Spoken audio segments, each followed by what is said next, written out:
Okay, 7 seconds.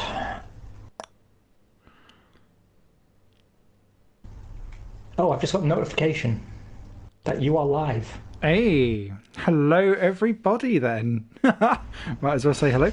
It is time for an F1 Failcast podcast, cast of the cast variety. My name is Mr. Bolkenberg. Alongside me as always is the man who's now got official British bacon in Germany. It is our taco extraordinaire, Mr. Ben. How you doing? Pip, old bean. Merry Saturday, one and all. We're an hour early, but that's down to me. So apologies if that's inconvenient for anybody who pops in an hour's time expecting us to start. But yeah, all good on this side. You're correct. I did find some British bacon. I spent the morning at a food market, which is always good because everyone likes food. And now I get to do some driving with you around Singapore with today's beverage, which is the Blue Edition Red Bull, blueberry flavour. Missing the coconut.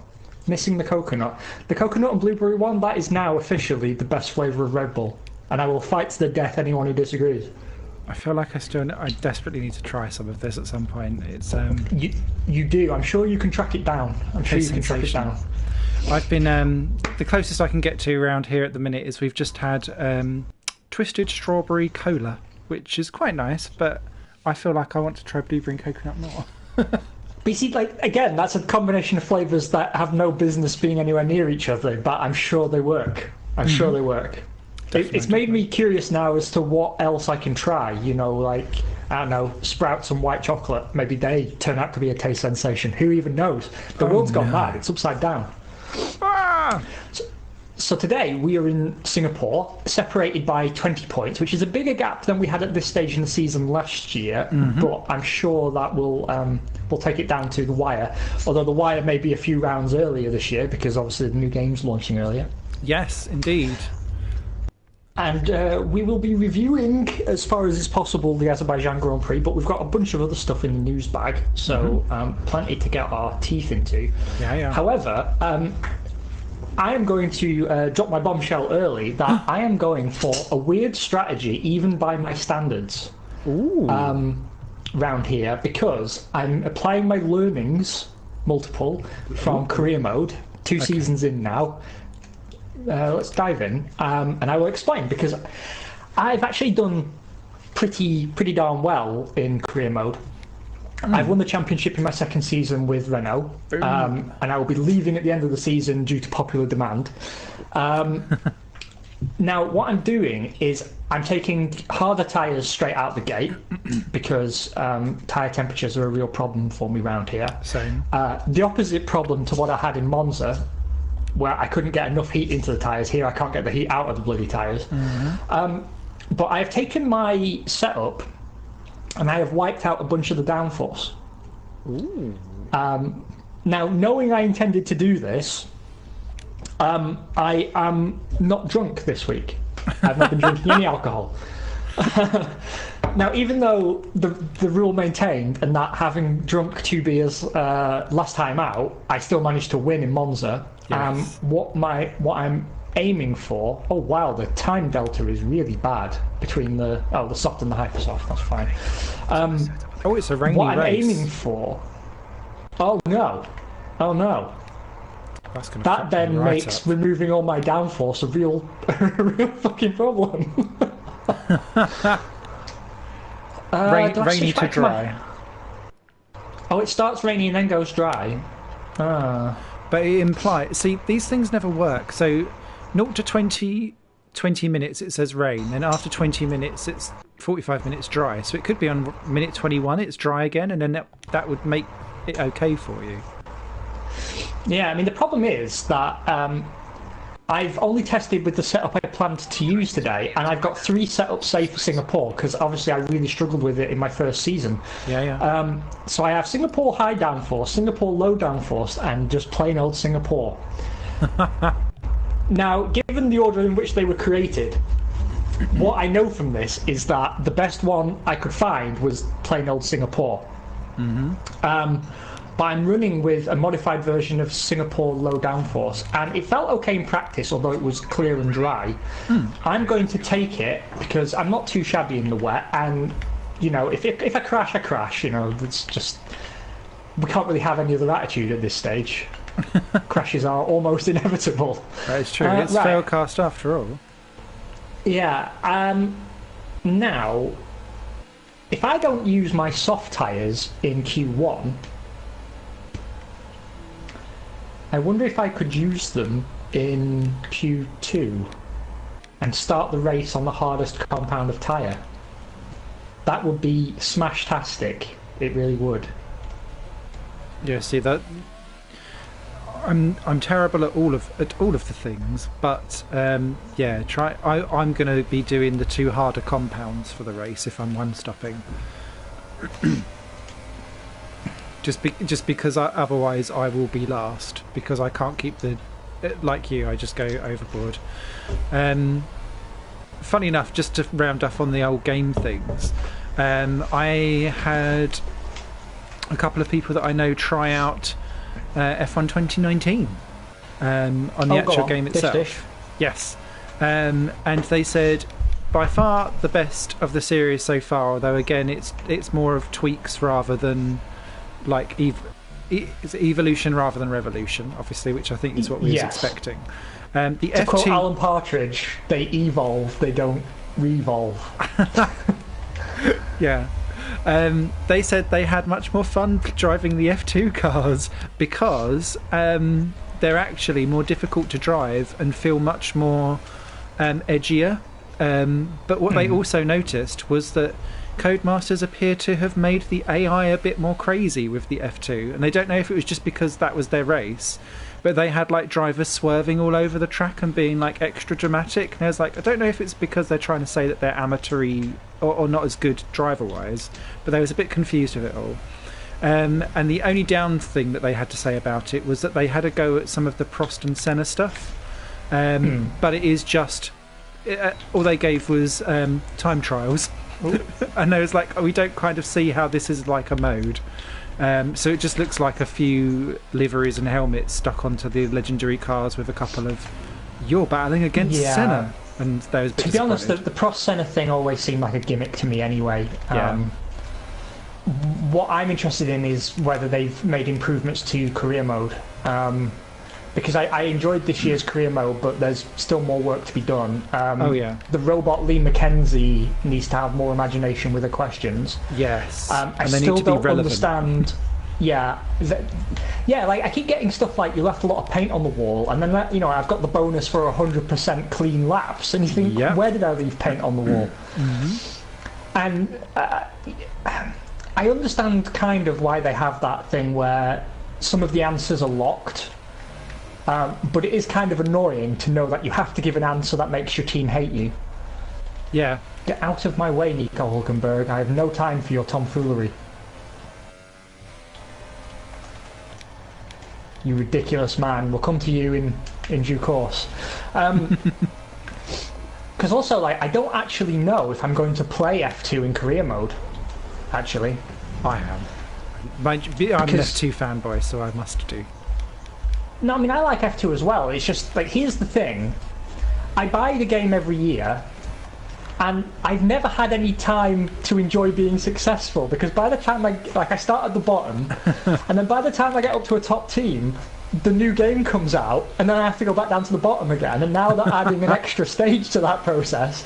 So what will happen is I'll go from F2 to Williams, finish my Williams season, and then... Oh, God, I messed that lap up. And then it'll be, oh, surprise, new game's coming out. Yeah. I know what you mean.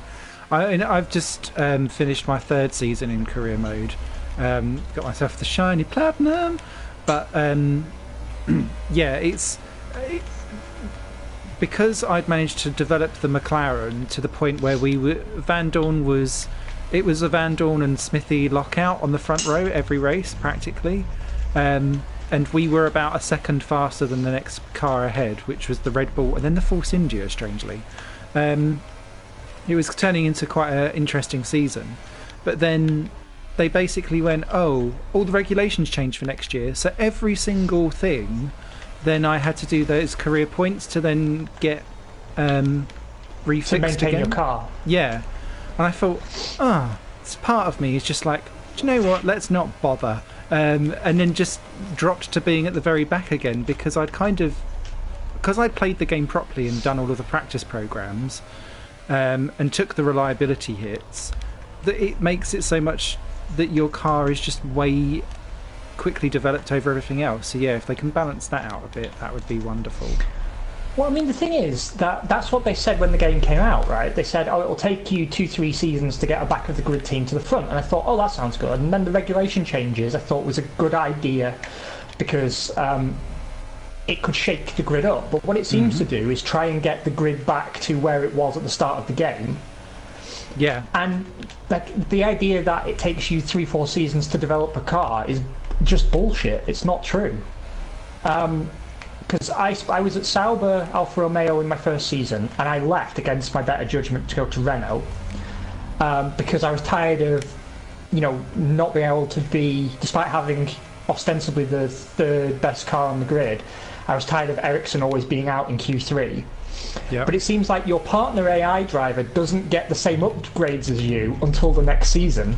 Because I leave Sauber to go to Renault, and suddenly, like, Leclerc and Ericsson are running 4-5 in every Grand Prix. And it's been a bit closer this season with Hulkenberg, but I know what's going to happen. I'm going to move to Ferrari, like everyone's asked me to, for my next season, and I'm going to be getting whooped by Sainz and Hulkenberg in a Renault that is massively, massively ahead of every other car on the grid now. I mean, don't get me wrong, I like the feeling of continual progress. Yeah. And the randomised tech trees was interesting, but it still didn't feel quite fleshed out enough. Yeah, and it's a hard thing to gamify, don't get me wrong, because the reality of F1 is probably not so conducive to a good F1 gaming experience, because quite often teams with amazing engineers and huge budgets develop parts for their cars that for no reason anyone can identify are just crap. Yeah. And so, I don't think any game's ever been able to deal with that. Like, in every F1 management game I've ever played, an upgrade is an upgrade. It's always an upgrade. It never goes backwards. Or it never, upsets one driver but improves things for another driver. So I guess it's a hard thing to put in, but I'm just really hoping for a even richer career mode experience, because that's the only mode I really care about. Yeah. I know we're a bit minority-ish with that, but yeah. Yeah, we are, because I believe a far larger amount of their player base is there for the multiplayer, and second then comes the time trial maniacs, which interests me zero. Yeah, but maybe that's why the Senna Prost thing was kind of time trial-ish. Anyway, we should get onto real F1. Yeah. Let's get Baku, not Baku. Yeah, it was Baku, wasn't it? Let's get Baku out of the way, because to Baku. Let's not put lipstick on a pig here. It was crap. I really didn't enjoy the race at all. I again found myself frustrated by Ferrari. I don't feel there were many surprises, but there is still some stuff to talk about. So we should get into it. And the first thing I want to talk about actually is McLaren. Now, I'm genuinely happy to see Carlos Sainz finally break his bad luck duck. Yes. I'm scared about how off the pace we are today. I'm not fast at Singapore. I won't make Q3.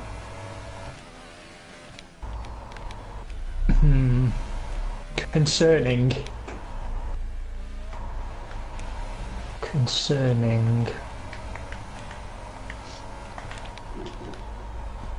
Well, I'm not going to go out again. I'm just going to hope I'm fast enough to get through. I think we will. We'll lose 5, right? Yeah. Yeah, I'm a second clear of Marcus Ericsson, so... Should be all right. That means I can go on board with you.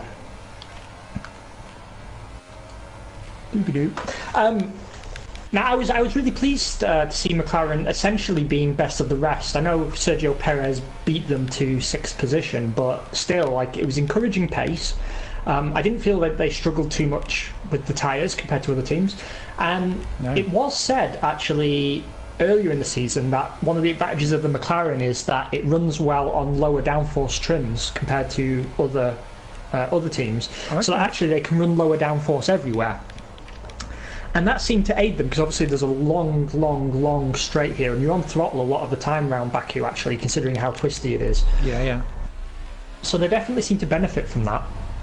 I don't know if we can really expect them to maintain this level of performance consistently, but certainly heartening, and it was good to see Lando Norris get points as well. All in all, a step in the right direction for them. Whereas, contrary to that, we saw a lot of other teams actually really struggle, and I felt like more cars struggled than flourished in these situations. I mean, even the leading team, even Mercedes, I felt had trouble at certain points in the Grand Prix. There was a lot of issues with the surface of the tyre and the carcass of the tyre heating at different rates, causing blistering and graining.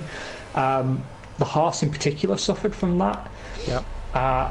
I don't feel any car was truly comfortable round there, with the exceptions, I suppose, of the McLaren and the Racing Point, both of which seem to be in their window for a larger proportion of the race than the other teams, which was, it's interesting to see when things like that happen. I think the Red Bull as well was looking really tasty, although it did struggle to heat its tyres up again after the safety car.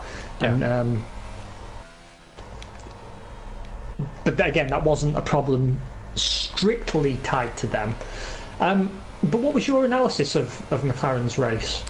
I was really buoyed by it, because I think what this has shown, with perhaps the exception of China, is that car has worked really well across several different circuits. That was probably their strongest one, although, to be fair, when Sainz, and Verstappen came together, that was looking probably their best in terms of pace.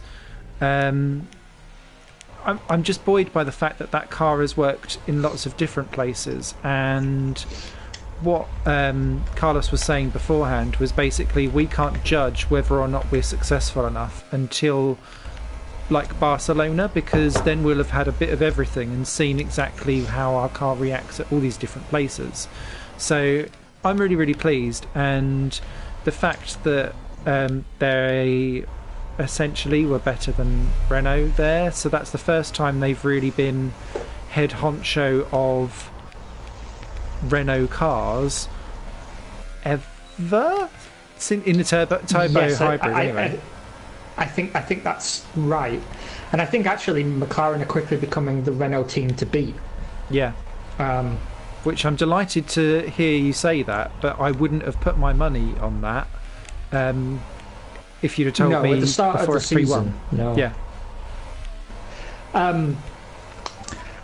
Now, for me, I was also happy to see both cars finish the Grand Prix. Yes. They really don't seem to have had the same problems, though, that the Works team has had, and it makes me wonder exactly what's being done differently, because you'd think the Works team would get better reliability out of their units. I wonder if McLaren have learnt their lesson of the Honda years of packaging. And I don't know, I'm just pulling this out of my arse, to be honest, but they spent all those years trying to push an engine that was struggling for power by packaging it so tight that they would try and win the race another way. But all that done was cause reliability issues and mean I had to turn down the thing all the time. So I wonder if they've just kind of gone, do you know what, let's just play to a baseline strength of what we can do, and maybe Renault are trying to push that advantage elsewhere and it just doesn't seem to work. Maybe, I don't know. I'm hoping this trend can continue, though, because what I really don't want to see is what we all fear, which is McLaren disappearing to IndyCar, never to be seen again. Mm-hmm. And there's still people who sort of snort with laughter when I say that, but I mean, all the signs are there. Yeah. And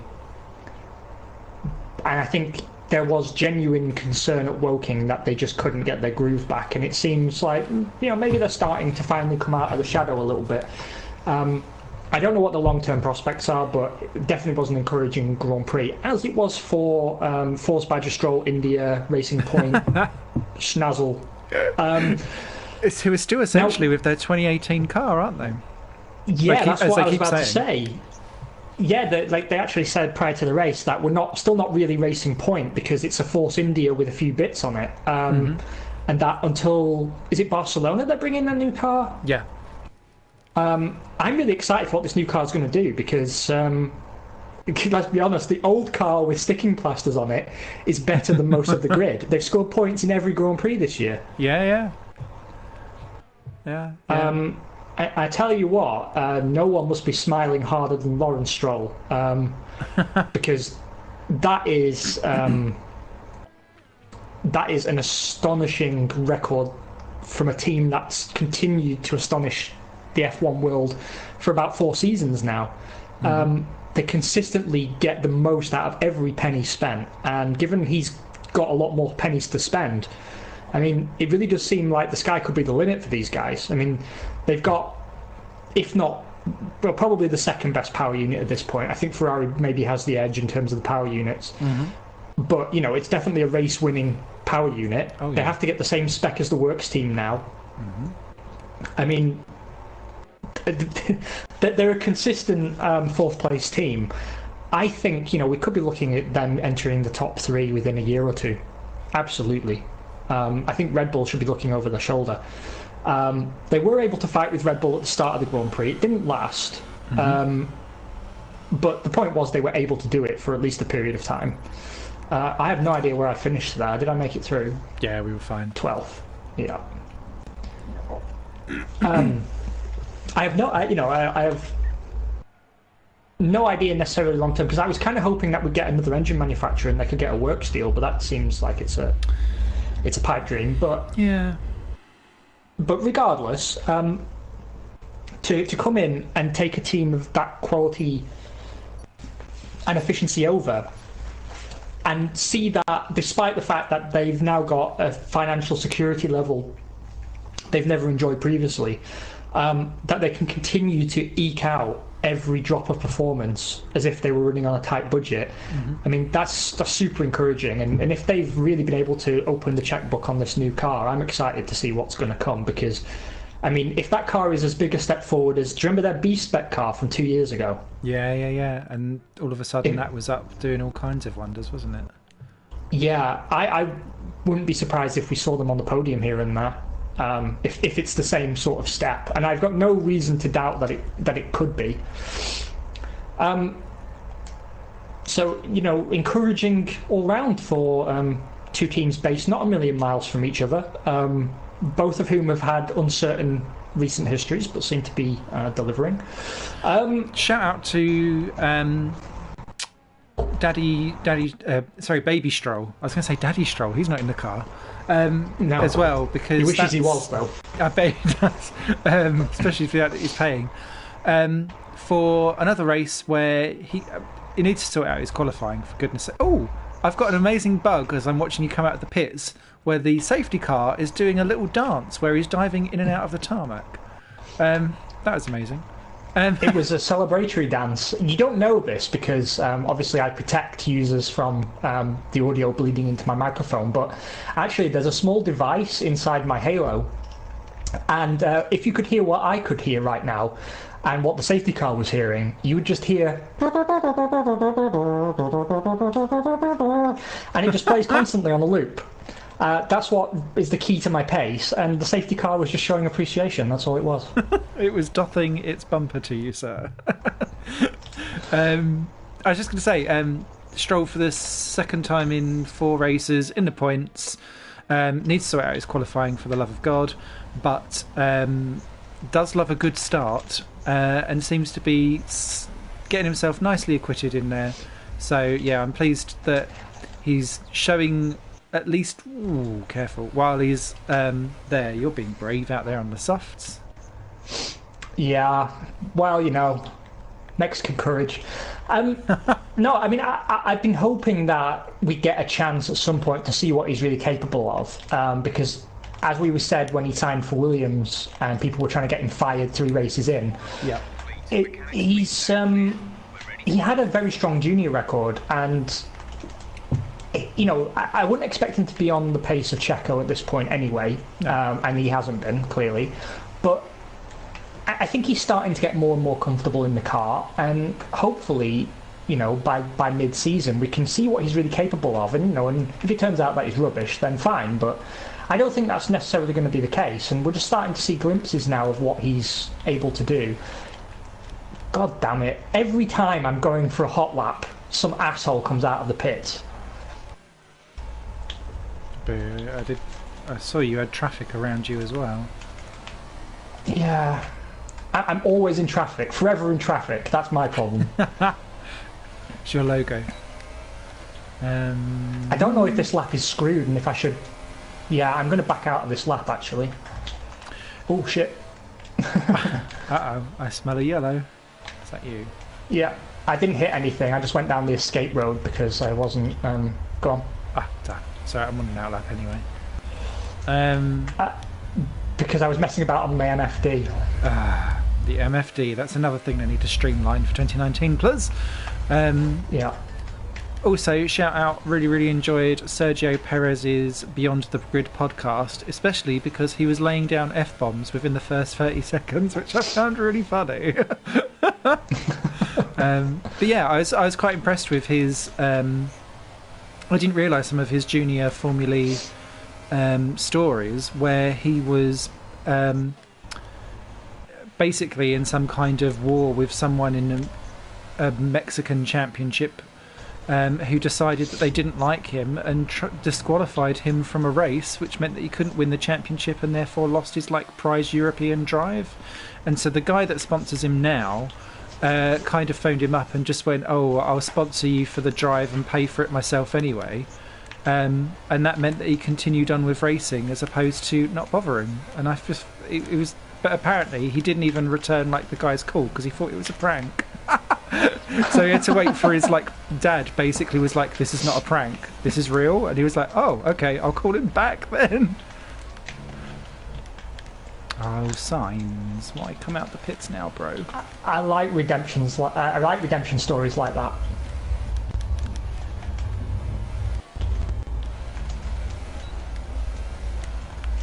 Oh, this lap has to be fucking brilliant then. Got an errant Renault who's just put me off a little bit. Yeah, and he's going to be in my way now. Oh, we've done Tyrrell's worse. We're on the same part of the track. Yeah. The curse of Ken. Ken will be upset. He's sat on his cloud now, shaking his fist at us and swearing. I found an amazing Ken Tyrrell documentary actually on YouTube. And oh, is it the one in which he's selling the team? And you see him close down the woodshed? Oh, possibly. With his wife, and you can see the last cars being loaded onto a truck and stuff. Oh, and no. You saw just how amateurish the team was actually. Yeah, no, that's not the documentary at all. I'm now really interested in that. I need to see. It is on YouTube as well. I will send you the link post podcast. Awesome. I love a bit of Tyrrell. Oh. Sadly missed, both the man and the team. Right, let's see what kind of pace I've got here. 10. If any. No, good enough for 13th. I'm going to have to put some faster tyres on. Anyway, while I'm doing that, back to Baku. Yes. I want to talk Williams. Now, obviously, they had some issues in free practice where the car was damaged by an errant manhole cover, yes. For which apparently the race organisers will be reimbursing them, which is good because they need every penny they can get right now. Mm-hmm. But again, a race where I felt George Russell did all right and Kubica just humiliated himself. I believe he finished 25 seconds down on Russell? I think so by the end, but Yeah. So early on in the race, one of my annoyances with F1 2019 so far is that we seem to be obsessed with following around the same couple of cars when there's a ginormous massive battle going on, and we was having another Giovinazzi train going on, although it might not have been him at the front of it, to be fair. And actually, for the first time this year, George Russell was on the back of that train, and I was like, yes, Williams are actually like with the rest of the field for once. A couple of seconds later, there goes Robert plodding around afterwards. Have you also seen... Oh, shit. Oh, fuck that up. Oh, I see you. I was going 4 tenths faster as well. Never mind. Did you also see that when he came out of the pits from his pit lane start, he went nearly straight into the barriers at turn 2? No, I didn't. It's on the F1 channel in the top 10 onboards. He literally just comes out of the pits and just slides straight on. It's comical. Oh, Robert. I mean, I'm still torn as to whether they're going to let him see out the season. I wonder how much his sponsors depend on it. Yeah, because like let's be honest, right? The car's so bad it's probably not doing any harm. But also, like, if Russell can get what he does out of the car, then surely you need a teammate who gets similar amounts, and maybe you can pick up a point in a high attrition race. Mm-hmm. Yeah. Because again, it seems like they're going to be the only team not to score. Yeah, and I don't.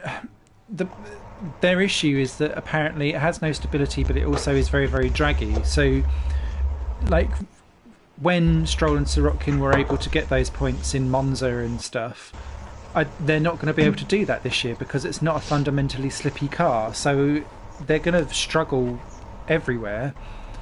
Yeah, it's going to be an absolute shock show, I think. And I suppose if you're going to have a pay driver in that's not going to trouble anything, this would be the year to do it because it's not going to matter. But my goodness, you're going to have to really go some, I think, to be able to. Williams have now said categorically that the team isn't for sale. And actually, Claire Williams said, well, even if the team was for sale, now would be a bad time to sell because you don't sell when you're doing badly, you sell when you're doing strongly. Yeah. Which is true, but I mean, you also have to realise when there's a point where you need to cut your losses. Hello, Beetlejuice, good to see you, mate. So, I mean, I was happy to see them say that they're not going to sell the team, and as we know from the start of the season, I decided to try and support Williams this year as the last remaining true independent team. I'm going to buy a little bit of merch from them when the prices are less ridiculous, and I want to actually buy a model of that car. Mini Champs have some limited edition models of it coming out, nice. And they're actually way cheaper than they normally are for obvious reasons. So I want to get a George Russell one. Mainly because I like how the car looks. I know it performs like crap, but I like the shape of it and I like the colours. I think it looks like an amazing car. I just wished it was it was a bit better, but yeah.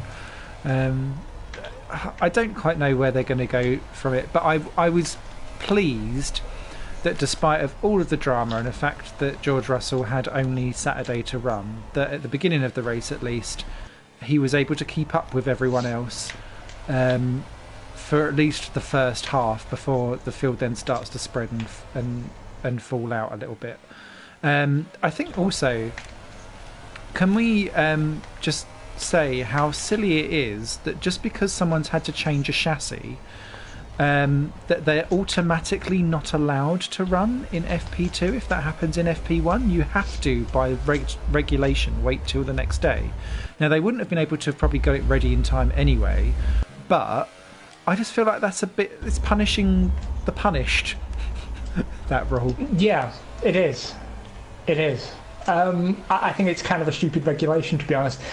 I understand the one about drivers, that if a driver hasn't taken part in any practice sessions or qualifying, they can't start the race. That makes some sense, right? Because you want to make sure that you've seen them out on track in non-racing conditions. But with a car, I don't think it's necessary unless it's like unless it's a homologation issue that the chassis has to be inspected and there's no time for it.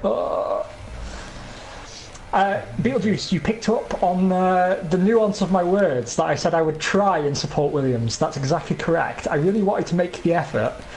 But the thing is that I'm just not feeling the love.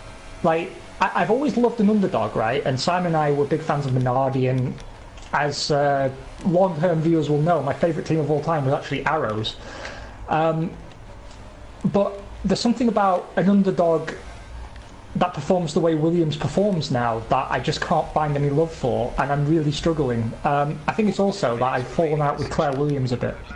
Yeah. Because I think she just seems lost, like supremely lost.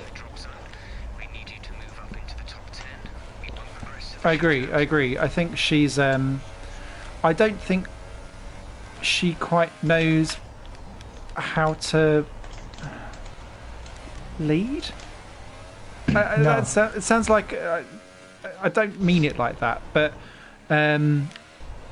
from what I hear from inside and large is that everyone's just like, we don't actually know what the left and the right hands are doing, and all we get is like the hard-nosed baller attitude, which I think is why Patrick Head is back in there doing that kind of stuff. But that works when you've got an operation that's set up to operate. And if you're trying to be hardballer, but actually you've not even set out your pitch properly, then actually all that does is ruin morale, ruin opportunity, cause more problems, because you're rallying behind an absolute shitstorm. So why would people get behind you instead they get resentful and leave? Yeah, true. Beetlejuice says it's not an underdog, it's a beaten dog. It completely is. It's a dead dog, mate. I just don't know how they can find the way back from this, to be honest. I don't know, like, I don't want to see the Williams name disappear, but I can't honestly say that I wouldn't be thinking about selling up to someone at this point. I mean, the team's not exactly in danger of going under immediately because the engineering business is profitable, but I mean, still. It's not great. No. We're not going to get through to Q3, are we, mate? I don't know, I'm on a better lap this time round, but my tyres will be screwed. I hope that's not for your protest. It could be, actually. It could be. But again, like I said, it's not the Nazis, it's the hippies, so it's a much nicer protest. Gentle protesting. There's a Facebook group that I absolutely love being in, and it's Formula One test photos. It's absolutely amazing the amount of knowledge that I found out, because it's loads of people who used to work in Formula One posting their own personal test photos most of the time. And shit, I've got through, but my tyres will be ruined. Hello, Garnet. This looks good on a great venue. Thank you. I'm really glad you've got through, because that means I can do the talking and you can do the qualifying, and I can start on whatever tyres I want. Yes, I think you might have the better deal, to be honest. This is all very 2018 in real life. Yeah, so there's this F1 testing photo group that I'm on Facebook. I do believe it is just called F1 Testing Photos. And someone was posting up stuff of, I think it's Mika Hakkinen testing the 1989 Lotus or something like that, or the 91 Lotus. And all the comment section is, this is exactly how we see Williams going. And doesn't this remind you of Williams, of when Lotus had like the last 3 or 4 or 5 years of decline, where they went from being a decent front midfield team, top 4 constructor, all the way down, slipping to the point where they merged into Pacific, of all fucking things, for 95. And then you kind of went, oh dear. And that just seemed to be the general chat of it. Can you think of a more inglorious end for a team of that calibre? Merging with Pacific. Pacific God Team damn. Lotus. Oh, Keith Wiggins and his champagne bottle opening skills.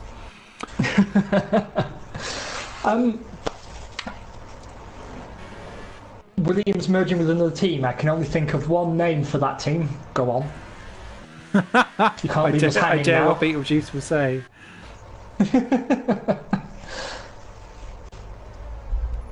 Racing Point Force Williams Racing Team. No, mate, you've got it wrong. It's Racing Point Force Williams Badger Stroll Eyebrows Racing Team. Hashtag eyebrows. Oh, you weren't too far off either. That's a shame.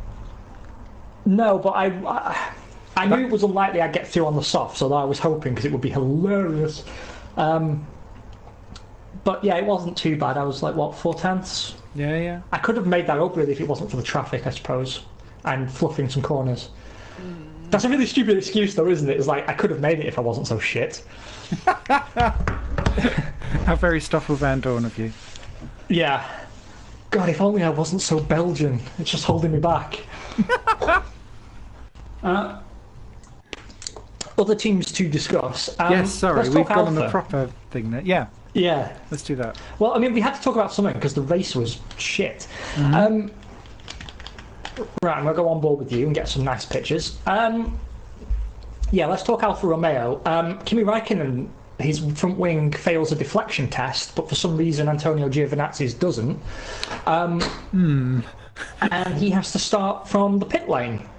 Not the best run for Alfa, I didn't feel, although there seemed to be flashes where it looked like the car had decent pace, and I still think it's a good package. Yeah. But Giovinazzi continues to underwhelm me a little bit, even though he kind of redeemed himself somewhat in qualifying. Yeah, it was good to see him up there doing decent in quali, not being knocked out in Q1, hurrah. And he's traditionally gone quite well around that circuit anyway. But yeah, he's become the Arno Trulli of 2019 with his trains and weird strategies. And Kimi continues to score in 100% of the races. Something that's got a switch for Gio soon. But I'm not sure if did they actually test Giovinazzi's or not, because from what I hear, someone tipped off to the FIA that Alfa had been running that wing dodgily all year, and so Kimi was randomly picked. So I don't know if they even bothered changing Giovinazzi's or not, or even tested it. I don't actually know, to be honest with you, but you'd think, like, if it was a report like that and one failed, that you'd presume failure in the other one. You'd have thought so, yeah. And you'd require them to change both. Yeah. Beetlejuice says, according to Swiss TV, they tested it and Giovinazzi's passed. So I wonder if they were running different spec. Maybe. It might explain some of the pace difference as well. Because apparently it was by like 0.4 millimeters, the deflection bounce, so it was like really tiny. 0.05 according to Beetlejuice, who is in the know on these matters. Thank you, BJ. Yeah, bizarre. And I know it's fine margins and so on and so forth, but apparently... So I guess there's a couple of things for me as well that kind of bounce off this before I shut up. There's also isn't this a much harder line than what Charlie Whiting would have done had he still been around, God rest his soul? Because now where people are coming in, this is very much like a new changing of the guard. So we had Kimi being sent immediately to the pit lane because they didn't come forward and say that we may have an issue with this front wing, and that it could have been sorted any time soon, or let us lie low this race and we'll have it fixed for Barcelona. Instead, they were a bit defiant and tried to go, no, we're fine, and hope that we're okay, because they admitted afterwards they knew all about it. So I think that's the FIA and their new collection of sporty people kind of putting their foot down and saying, no, we're not going to be a pushover and we will not work with you like Charlie did. This is a new changing of the guard. Yeah, I think you're right, but here's the thing, that I'm actually kind of glad about that, because as much as I love Charlie, and I understand why things were done that way, and there's a certain amount of pragmatism to it. The thing is that, the rules are the rules, and, he let Haas off with quite a lot. And I think it's important that the teams are held to a consistent standard, and that's something that's been bothering fans for a while, right? That one week something's a rule infraction, the next week it's not, and there's no consistency in penalties, and it all seems to be contextual based on how it's going to impact the racing or the health of the grid. And again, I kind of understand why sometimes exceptions are made, but I still think we have to have a consistent standard. So if Alpha were breaking the rules, then they have to be treated appropriately. Agree. Still, I want to say that yet again, my opinion has been reconfirmed that it is the best looking car on the grid.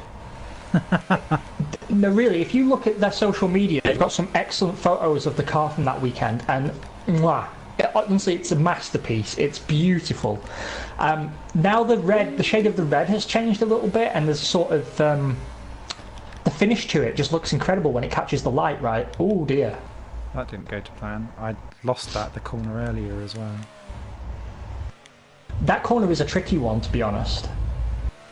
It is a tricky F1 bugger. 2019. No, we're on F1 2018. We wish it was F1 2019. Moving onwards, Toro Rosso. Quite an alarming loss of pace for the boys in blue, although I still felt like neither driver did a terrible job, really. Alex Albon continues to impress me, even when his car's not quite so sexy. Yeah. But, I think they were due a bad one, to be honest, because they seem to have a pretty solid package, but no package is bulletproof, right? And I think there was always going to be a Grand Prix where they struggled for pace or they struggled on the tyres or whatever. And given how widespread tyre issues were at this Grand Prix, I don't think it's necessarily shock horror panic stations that Toro Rosso had a difficult Grand Prix. Again, though, I'm finding it hard to comment on most of the teams because the race was just so unbelievably dull. It's amazing how much of the Baku Grand Prix sort of hinges on there being a safety car. Yeah. Like that's what makes it an interesting race. When the field is bunched up one or more times, then you've actually got some racing going on. Obviously that's what Ferrari were banking on, and we might as well get on to that. We've got a lot of F1 news to talk about. That's why we're rushing through the Baku review, everybody, because there's not really a lot to talk about in the race review. So let's actually move on to Ferrari, because I think Renault we want to talk about as well. But yeah. So again, Charles Leclerc finds himself the sacrificial lamb. He has become the Kimi Raikkonen. A strategy that seemed to be looking strong early in the race, and then the time came where any reasonable strategist, and I don't want to diss them too much because they're qualified and I'm not, but as a layman, the time came where you think, okay, it's time to bring Leclerc in, and then they did nothing. Yeah. And then another lap, and they did nothing. And another lap, and they did nothing. And this gap to Bottas was dropping, 18 seconds, 15 seconds, 10 seconds. And you think, why the hell are you leaving him out? And I know they got on the radio and said, well, we don't think the soft tyre will last. And you think, okay, fair enough. But why not at that point say, well, we don't want to lose too much time on this tyre now. Why don't we just run a two-stop? And they didn't. They did, but not in the way that made sense. And it's continuing to hand a dominant run to Mercedes. And I don't want to diminish Mercedes at all. I think they're doing sterling work. I think Bottas has really upped his game. Lewis is delivering. The team is getting the best out of a car that arguably isn't the best car on the grid this year. But it all seems like their plan clearly moved from, oh well, hopefully there'll be a safety car and that will be what saves Charles. I'm a bit more cynical, and I think actually what happened is that they left him out to try and hold up the Mercedes for Seb. Yeah. But Seb didn't have the pace to catch them anyway. So surely within a lap or two this isn't going to work. And not only have they lost, potentially a podium for at least one of their drivers, but they've even lost a 3-4 finish. Because again, as Beetlejuice is saying, they continue to allow Max to sneak in. Yeah. Now that's the unforgivable bit. Yeah, I have to applaud Verstappen this season. I think he's driving the best we've seen him. Even though he's not wheel-to-wheel fighting a lot, he's kind of running on his own. This is the best, arguably, you could expect from him, and he's delivering it every Grand Prix. And, credit to the Honda Red Bull Alliance, who continue to deliver beyond anyone's reasonable expectations. So, bravo. But also, he is the beneficiary, just as Mercedes are, of Ferrari not knowing how to run a two-car team. No, it's frustrating. I just wonder when they're going to learn, because, it's not like this is an intermittent issue over half a season. This has been going on for 2 years already. Like, how many times did they completely sacrifice Raikkonen's races over the last 2 years of his time there? It was like almost every weekend. Yeah, it's frustrating. And then when they did bring him in, they put him out on those tyres, which were the wrong ones to go out on, because you'd seen earlier on that everyone had struggled with them and the pace wasn't necessarily there. So you kind of go, but they couldn't run the same compound twice, though, right? You have to change compounds. But he'd already been in beforehand, I thought. So he'd already done... Oh, you talking about his final stint? Yeah, final stint, sorry, yeah. Oh, yeah, but that was just because he was going for the fastest lap, right? And so they put him on the softest tyres to help him get that point. Maybe I've got confused and I thought he was on a different... I thought he'd started on the hardest compound of the three and then moved up one. No, he started on the medium, which is coloured like the soft. Right, that might have been why I was confused. Because I was like, why you do this compound? Yeah, don't mind me. Yeah, to be honest, I like to think, and it's very easy to say this from an armchair, but I like to think that if I'd been on the pit wall, I would have pitted him to the hards and hoped for the best, because no one ran the hards as far as I can recall. At least no one the cameras paid any attention to. No one up front. But plenty of people ran the softs, and we saw how crap they were. So, when before his first stop, when you can see that the guys who've moved to the medium compound, which I keep calling soft because it's yellow, please go back to the old colouring system. I know this is supposed to be simpler, but it just isn't. So they were on everyone moved to the C3 compound, which he was already on, and you could see that was the tyre to be on. If you know the tyre they came off of was not the tyre to be on, then surely the unknown compound is better than nothing. But, that's all coulda, woulda, shoulda. Renault. Let's discuss Renault. Yeah, that laugh is strongly warranted. I just, going into this season, had no inkling at all that they were going to have such a dire start to the year. I mean, truly atrocious. I think Hülkenberg has done the best of a bad job, to be honest. Yep.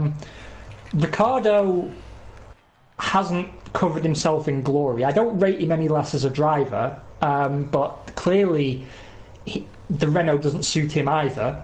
No. What I can't forgive him for is backing into Daniel Kvyat. That was atrocious. Awful. Yeah, awful, I don't even know how you managed to do that. I mean, it's not like these cars are small anymore. And it was I didn't see him, I didn't look. If you didn't look, if he wasn't there, he was backing out into a braking point. Who else would have been charging through, locking up at 100 and God knows how many miles an hour? Twat. Oh, God. Quite heavy rain. Let's face facts. We keep hearing about these glorious improvements that should separate them from the midfield every year. The team boss is something out there, get more budget, talk the talk, and then something happens every year. We realise they're a French team. Completely true, Beetlejuice. However, I would like to defend my opinion here by saying that all the evidence from pre-season testing was that they had taken a significant step forward. And I read a lot of technical analysis from people like Gary Anderson, Peter Windsor. Particularly Gary Anderson's opinion I tend to trust. And by his calculations, they were the team who'd taken the biggest step forward. But maybe it was Barcelona specific. Yeah, true. All the evidence from pre-season testing was that Ferrari was going to dominate. I agree, but I would also argue that Ferrari should be dominating, and that they've thrown it away. Either by technical issues or engine issues or strategic issues. I wouldn't say that that's down to the pace of the car being slower. Renault confused me in the same way that Haas seemed to not quite understand their car. To me, Renault don't seem to understand theirs either. And what was interesting for me was that Hülkenberg said at Azerbaijan that he feels that the way how the car works is moving further away from him race upon race. And I wonder if that's going to move towards Daniel Ricciardo, because he's the one with the biggest paycheck. And that's going to be an interesting kind of subplot between those two all season, because I wonder if we start to see Hülkenberg not be quite as strong over the next few races and Ricciardo be stronger as the car comes towards him, quote unquote. And maybe, see, I'm always of the view that you should have drivers that should have relatively close-ish driving styles so that you can find a good balance that suits both if you're going to keep them both for a long time. Yes, but I mean, to be honest, Hülkenberg's always been one of those guys that I feel deserves a really good car under him, and I was so glad when he got a works drive with Renault, because I thought, well, if anyone deserves it, it's him. Yeah. But I kind of feel like what's going to happen is the story of his career, and I think they'll replace him, to be honest. I do. I think like maybe next year will be his last year, and then suddenly the team might start getting good.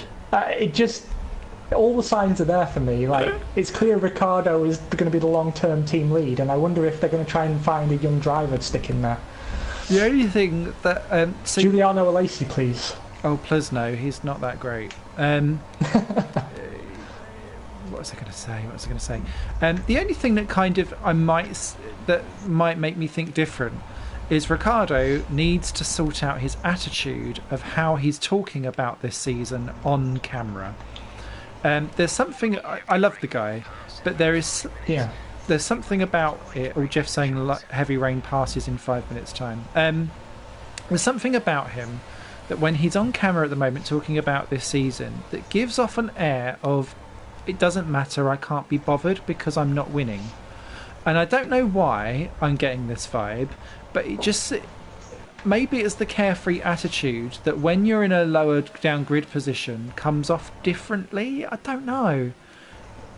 No, I agree with you. He does seem to have switched off a little bit. I think he feels resigned to it being a bad car. Yeah. Like, what that tells me is that he doesn't feel this is something an update package is going to fix. Yeah, and it's fundamental, and they've already started looking at 2020. Yeah. Oh shit! Beetlejuice. Oh no. Beetlejuice asks, how long will Renault stay in F1 with these results? Carlos Gosen, don't know how you pronounce it, with his issues, and the new board is apparently not supportive. It's a good question. I think the board will make that decision ultimately, but I mean, Renault have shown in the past that they're willing to stick out the bad times. Yeah.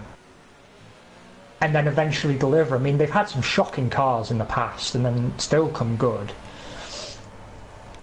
That's true, and to be fair, it's still they keep rebuying back the same bloody team.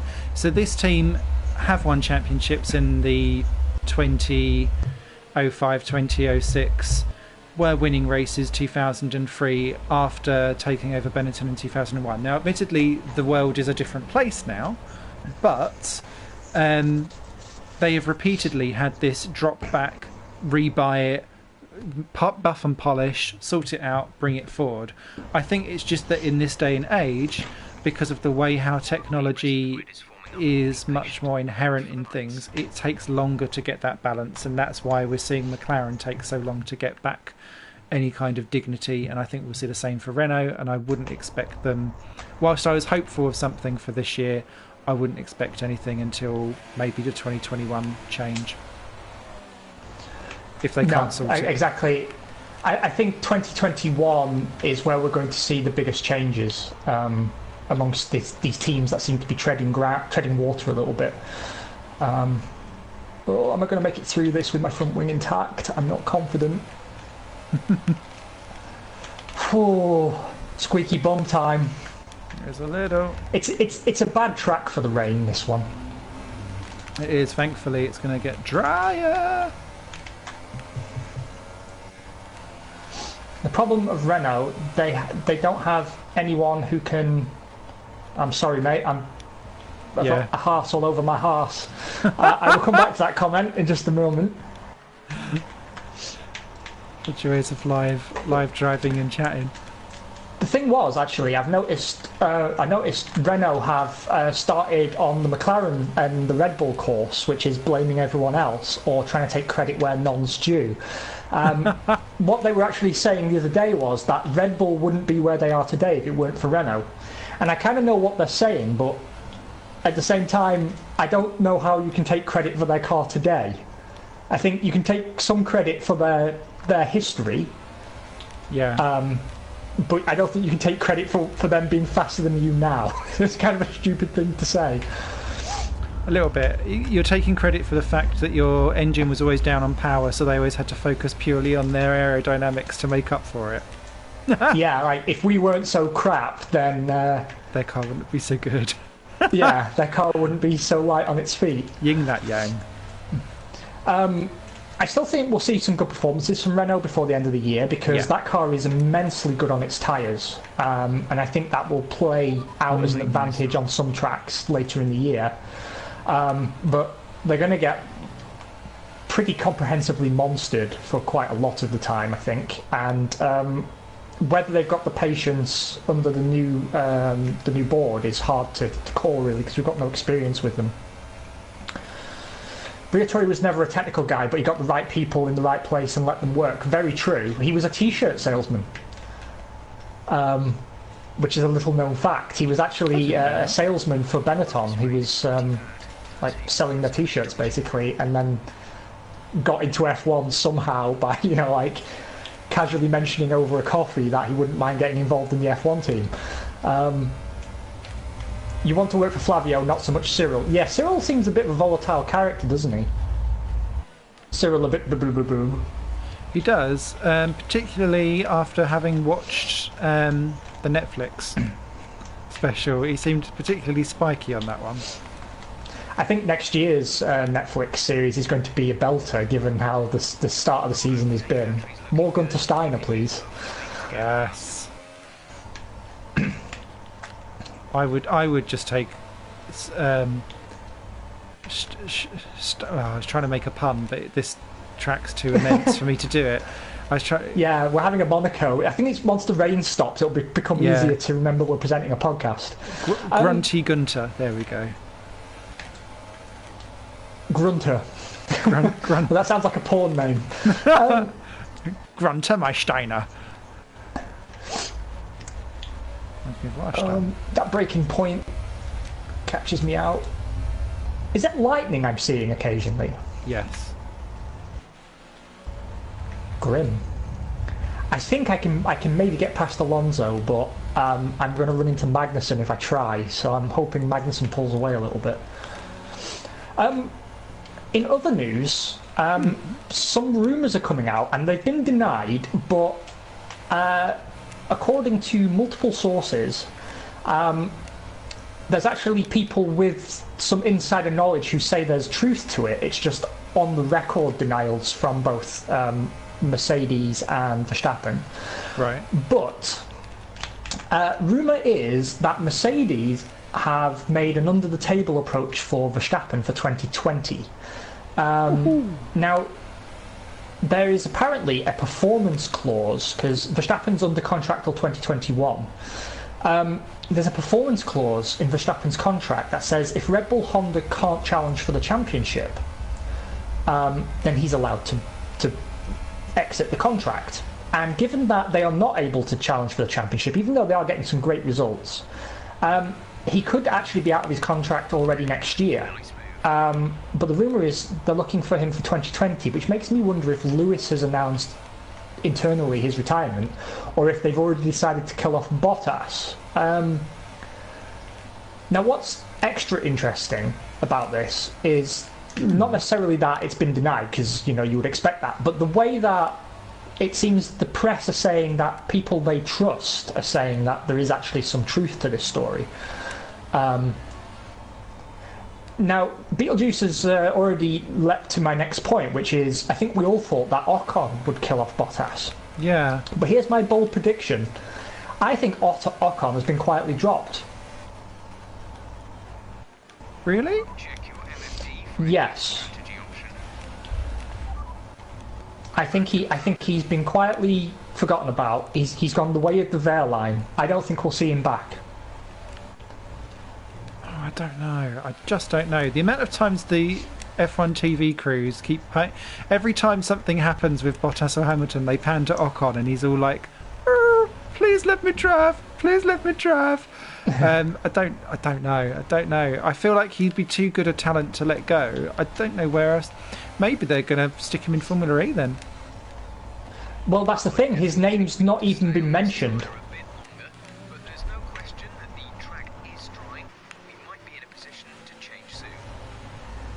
Gone round again. Okay. Wow, that everyone is in the pits. Literally everyone.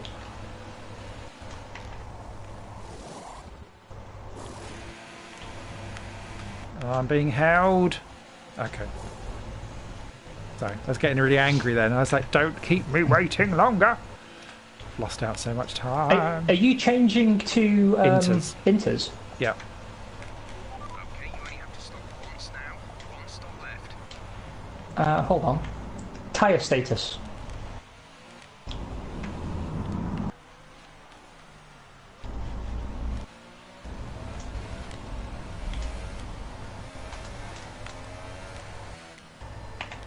Confirm change. It was very slidey on the Inters. Okay.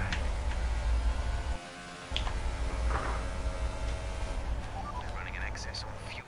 Mix 3 is there. Well, I mean, like, I should quantify this statement. So why am I saying this? Well, one, he seems to have dropped off the Mercedes radar completely.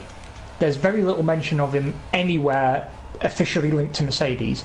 He's not been tied even in passing to the Formula E drive, which is going to Shit. Yeah. So. I think they've already announced actually who it's going to, haven't they? Oh, okay. Or there's hints anyway, because it's gone to Van Dorn and maybe I'm getting this wrong, but Van Dorn's at HWA Racing, which is the team that Mercedes have bought to enter, and like he and Paffett's his teammate at the minute. and Paffett, yeah, seem to be the. And I've just not heard any mention of his name. And Bottas now is driving well enough, I think, to retain his seat. Yeah, agree with that. Like, I don't know why you would get rid of Bottas now. Like, assuming he maintains this level of performance, right, which I know is a big supposition, but let's just assume that he does.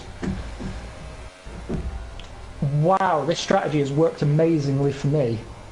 It has. I caused a bit of problem by going off at a corner, and I held up everyone for a little bit. So I think. Thank you, sir. To be fair, I think Alonso was also holding people up, which is where you've come out at, aren't you? Yeah, I was hoping to beat him actually, but that hasn't happened. Yeah, it's just the way that he's not mentioned. That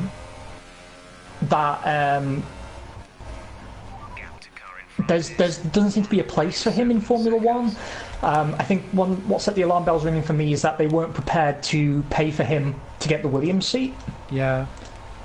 I think they're happy at the moment with the lineup they've got, because it's a lineup that's delivering and not fighting amongst itself. Agreed.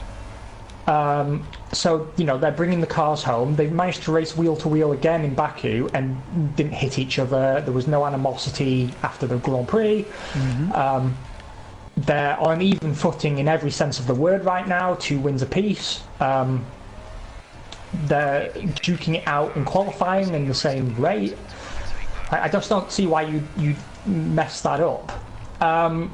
So then also the fact that now they're supposedly approaching Verstappen, I don't see Mercedes changing 2 drivers.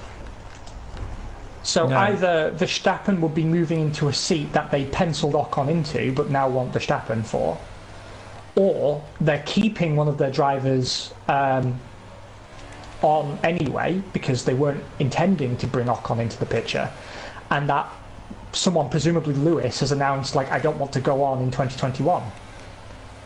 Right? Which is what you and I have said all along, right? Yeah. That he'll stay until the formula change and try and equal Schumacher's championship record, and then he'll bow out. Because I don't think he wants the stress of another formula change and perhaps finishing his career on a low if Mercedes don't crack it. Mm-hmm. Oh, the setup is awful in wet weather. I felt really good in the wet tyres. I'm awful on the inters. I can't keep up with the people in front. Dropping back.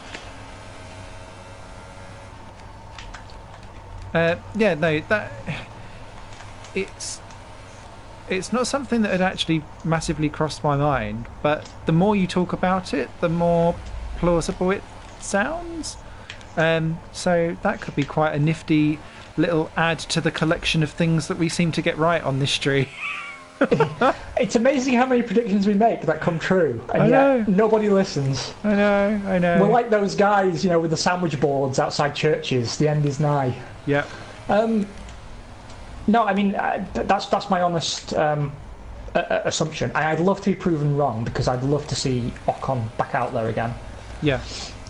Be a shame if the really, talent really is would. lost, but talents have been lost before, and they'll be lost again, and he could just be the latest one to go. Now, moving on further into our big bag O news, Haas have released a statement following yet another terrible Grand Prix. Now, they expected a bad Baku, but they admitted they didn't expect it to be as bad as it was. And apparently, the issue this time was tyre graining. Now, everyone struggled with this to some extent, but it was particularly pronounced on the Haas's, apparently. Again, Grosjean failed to finish. You've got to wonder how many lives this cat's got left. I mean, it wasn't technically his fault, this retirement, but there comes a point where you might as well just presume it's his fault, because statistically you're probably right. But we've finally started to see wheels come off Haas. Grosjean is gone next year, says juice. I've been saying that for 2.5 years, and every time I'm wrong. Grosjean has to go. Well, I don't think he has to go, but has to go. But he, I don't know what he's bringing, and it's just, it's not the experience. He makes a lot of cakes. Maybe that's why. I mean, you have to brush the fluff off the floor off them because he drops them all the time, but he does bring cakes. Slightly smeared on the box. Yeah. It's K-Mag has now got enough experience, and I think would make a really ballsy team leader. I don't see that the pace advantage that Grosjean gets ever seems to translate very often enough into an actual race result because he can't bring it home. There are other people out there that I think could do better with what he's doing.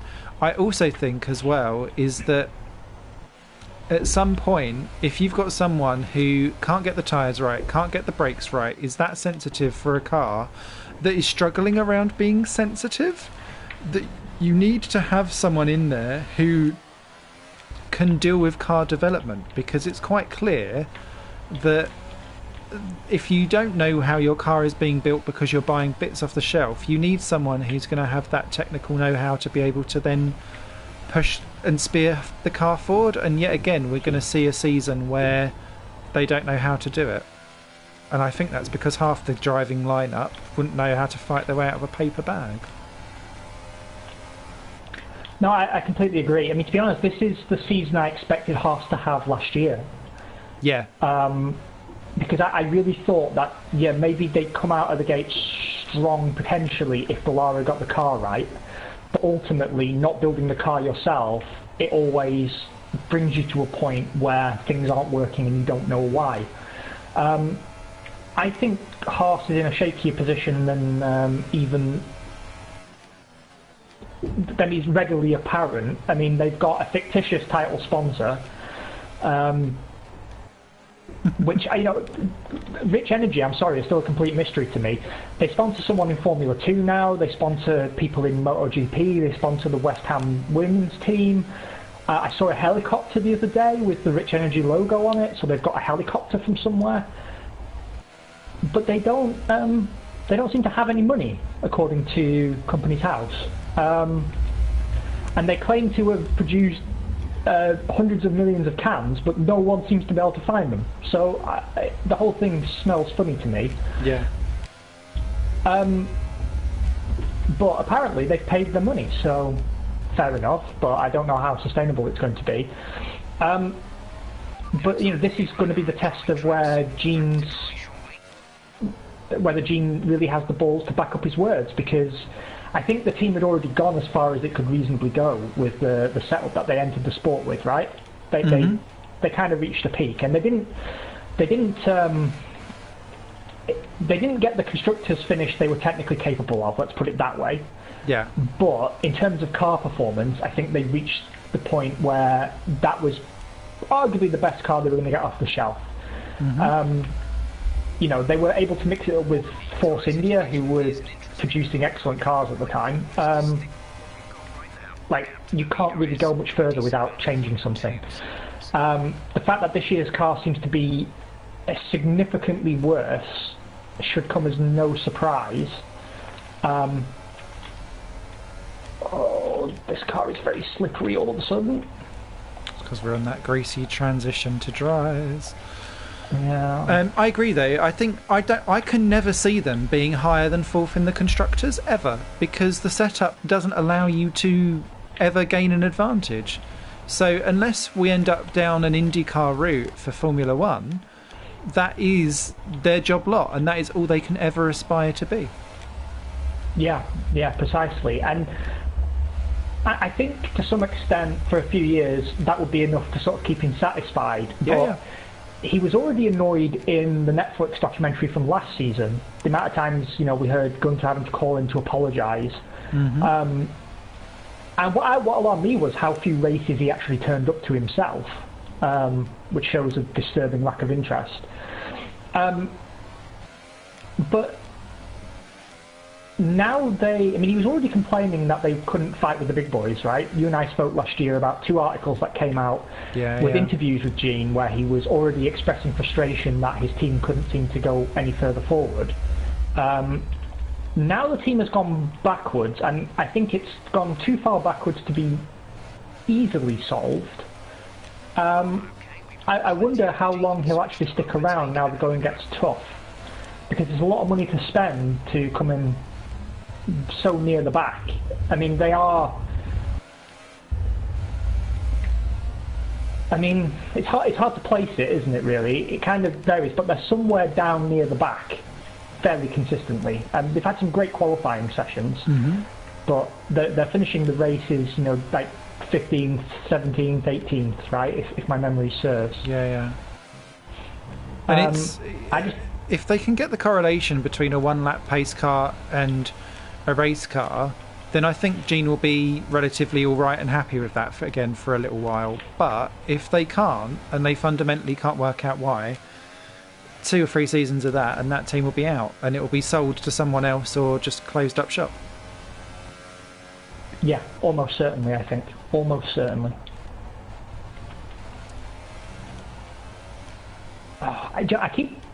I'm in a genuine battle with Alonso here. That's worrying me.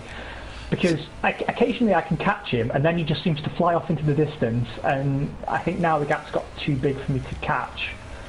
But I'm hoping that I'm faster on the dries, because this is definitely a dry weather setup I'm running.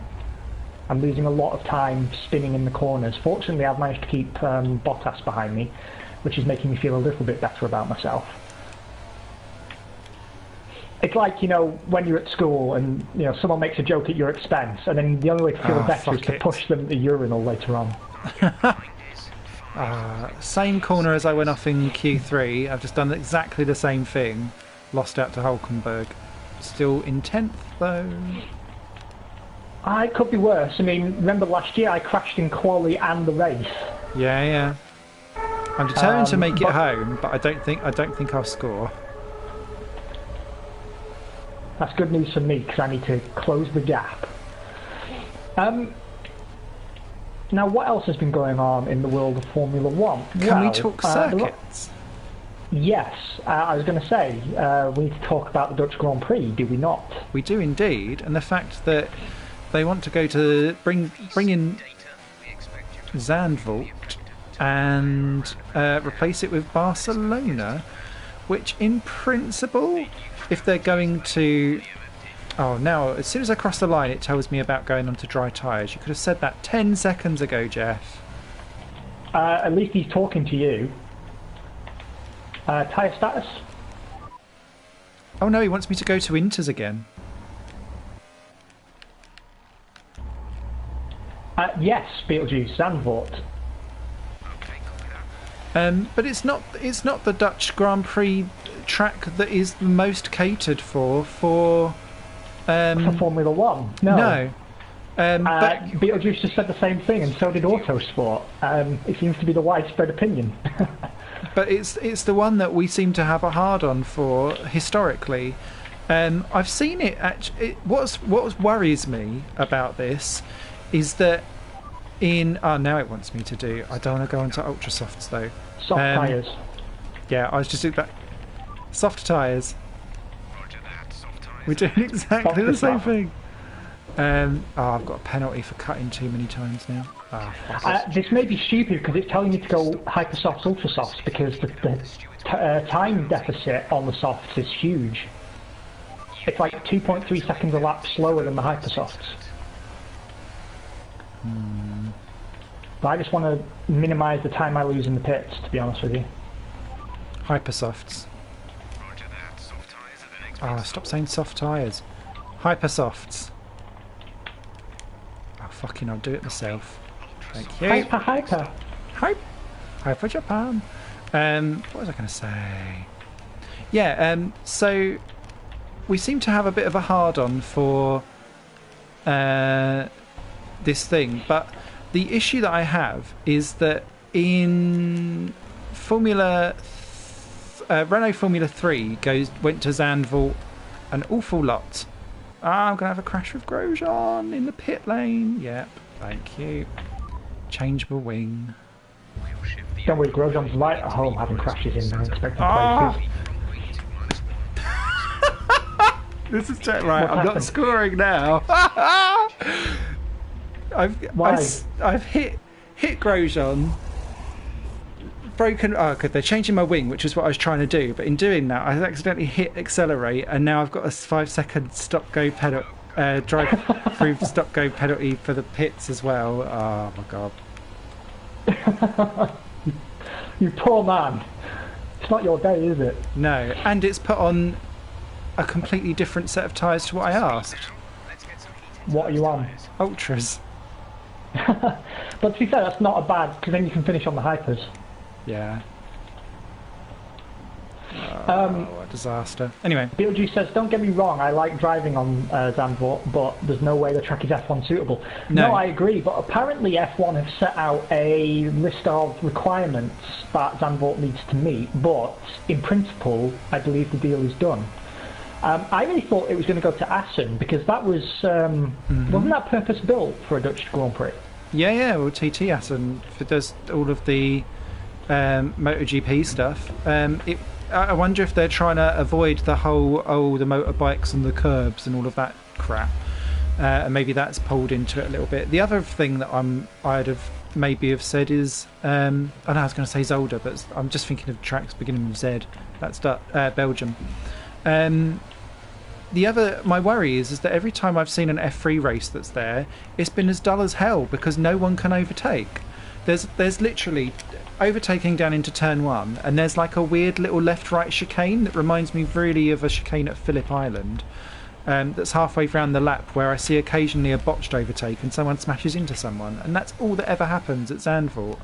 And even the commentators in like the lower formulae is like, it's never good wheel-to-wheel racing here, but it's lovely to see the cars go round. And I'm like, we've got enough of those circuits. Yeah. So I'm a bit worried. What I find quite telling is the timing. Because Alonso retires and it's bye-bye Spanish Grand Prix, hello Dutch Grand Prix for Mr. Verstappen. I think it's bad to be building Grand Prix around single drivers, and it seems to be that's what they're doing. I think also Spain should be on the calendar. It's a big market for Formula One. I don't understand their decision making sometimes. I think Zandvoort is a poor choice myself. It's not a track I have any particular love or hate for, but I just think it's a poor choice. To be honest with you, I'd also get rid of Baku, because I think Baku is ill-suited to Formula One as well. What I'm keen to see now is if the Danish Grand Prix continues to go ahead. The what Grand Prix? Because the Danish Grand Prix. There's a sudden silence there. I'm sure you knew about this. No. There's been a plan for a few years now to get a Grand Prix in Copenhagen. And I'm worried now that that's under threat because basically I believe the Danish government was right behind it, and all the funding was in place, and the track was in principle designed. But now they're talking about adding a second Chinese Grand Prix on a street circuit, and adding a second American Grand Prix on a street circuit. And I think they're going to probably end up bumping that off. And I really think a Grand Prix in Northern Europe would be an excellent addition. But, what do I know? At this rate, let's fucking go to Sweden and bring back Anderstorp, something like that. Let's cut off sections of the world that don't have anything. That Beetlejuice has just expressed. Do you know what? Well, why don't we replace Suzuka with the track we build in Rwanda? Yeah, exactly. China can't even fill up the actual Chinese Grand Prix. Don't give them a second one. I appreciate that you're chasing a target audience, but they're not interested. Let them build up with what they've got. Too many street circuits is too much of a good thing, as my waistline knows only too well. And I'm going to make a bold prediction now. What's that? F1 is going to take some Chinese money to host a second Grand Prix, and there's going to be a Chinese team on the grid within 5 years.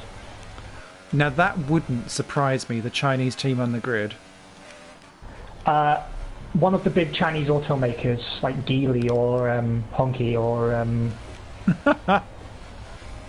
what's the other one? The one that owns Saab. I'd love a Saab branded F1 team, to be honest. Ooh, yeah, that'd be classy. No, really, the dark blue of either the Saab corporate colours. Yeah, I'd like that. But they're going into electric vehicles. Saab's going to be an electric only car company now. Which is a Chinese car company, isn't it, that owns MG? Because there's no way they'd enter under a Chinese brand. But I wonder if we see an MG Formula One team or something Chinese owned. It's been rumoured for a few years, and apparently there's some people already. I believe Ross Brawn said, maybe 6 months ago, that there were teams, credible potential new entrants. Zidane Racing, lol.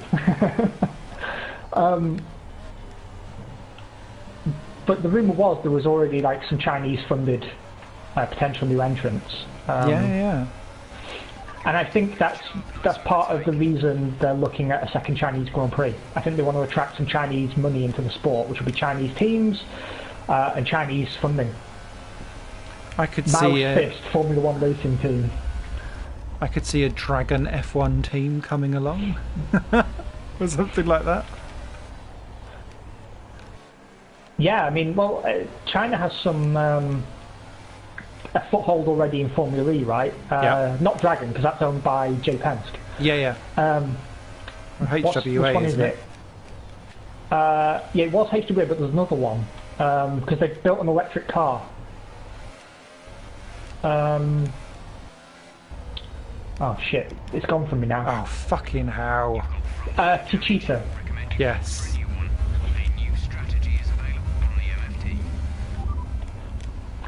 Speaking of DS Tichita, I still haven't forgiven DS for leaving my beloved Virgin.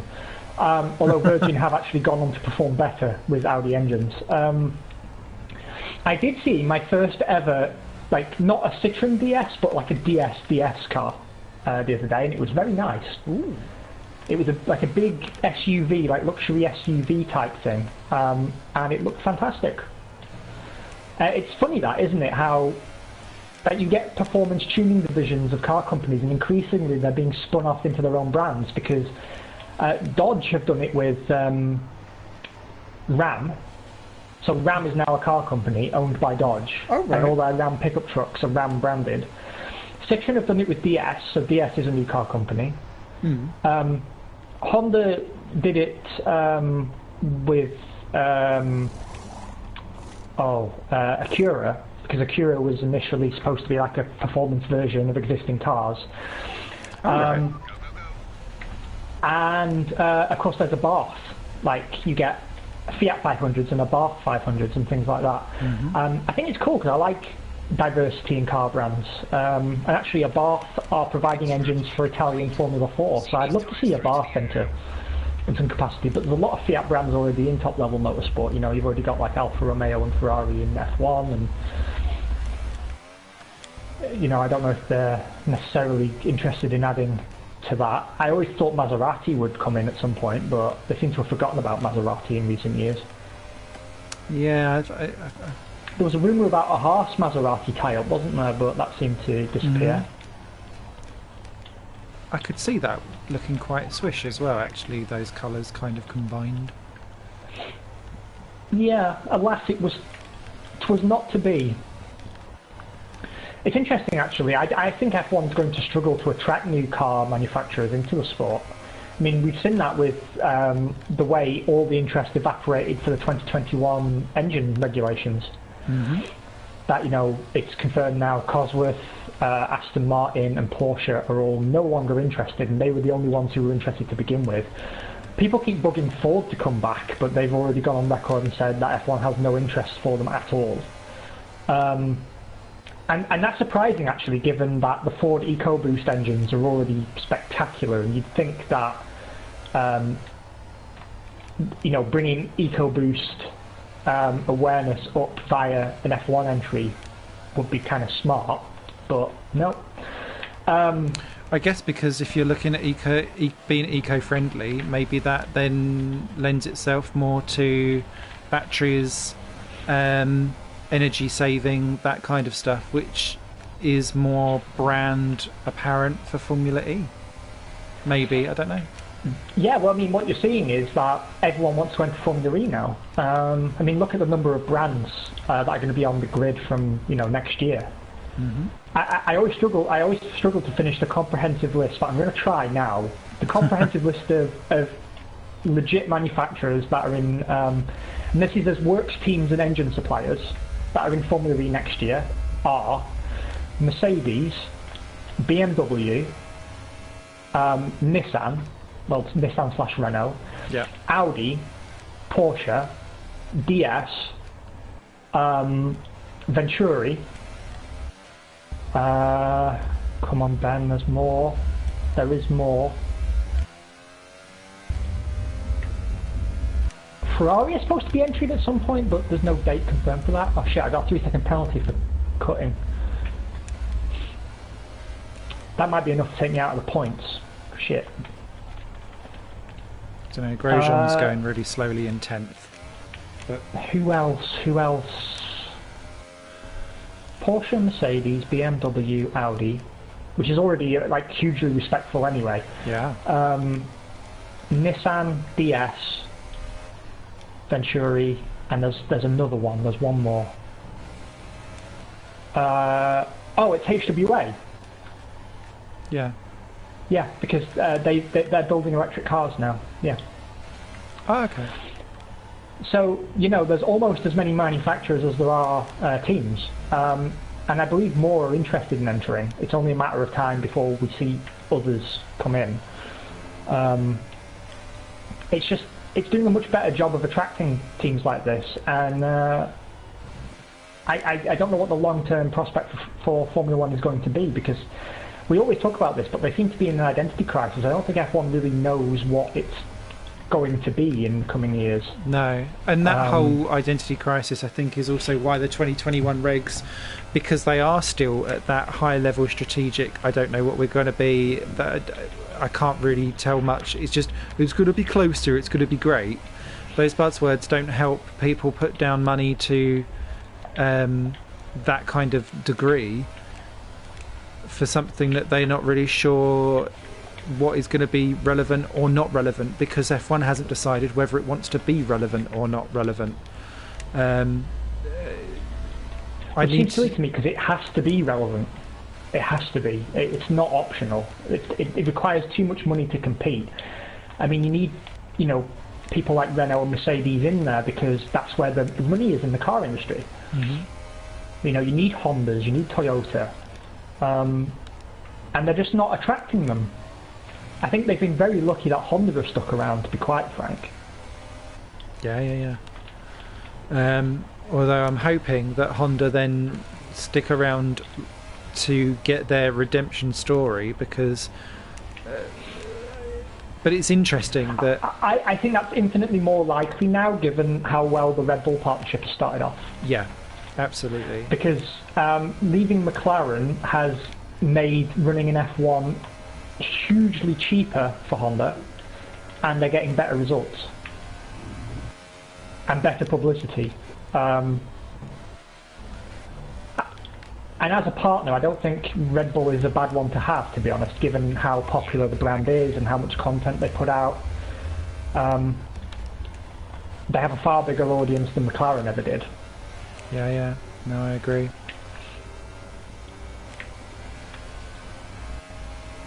What else has been in the news? Let me think, because we had a few more topics to talk about. Oh, that was it. Standardization of parts. There was a discussion now about standardizing brakes, and I wanted to get your take on it, because I already said I was quite happy for them to standardize gearboxes, considering that they basically standardized gear ratios already, or semi-standardized them. Yeah. But I want to get your take on brakes, because for me, brakes actually is something I'm not happy to see standardized, even though I admit it would cut costs. Because if you look at it, you get teams that have difficulty with brakes, like Haas have had over the years, and I think we have to allow some leeway for spec parts in F1 just to keep the grid healthy, just to keep the cost down. But I think brakes are too performance specific. Yeah, no, I agree, and I think it's because there's driver preference involved there. Like, for a gearbox, they all change gears exactly the same way, whereas they're all going to, in theory, give exactly the same response depending on what you deal with. But with brakes, we see that different brake manufacturers use slightly different materials or slightly different makeup of the compound, which then changes how different. Sorry, Jeff was confusing me. I thought he said use your DRS, and I'm like, I can't. I'm in turn one. There's going to be a retirement up ahead. It's Sorokin.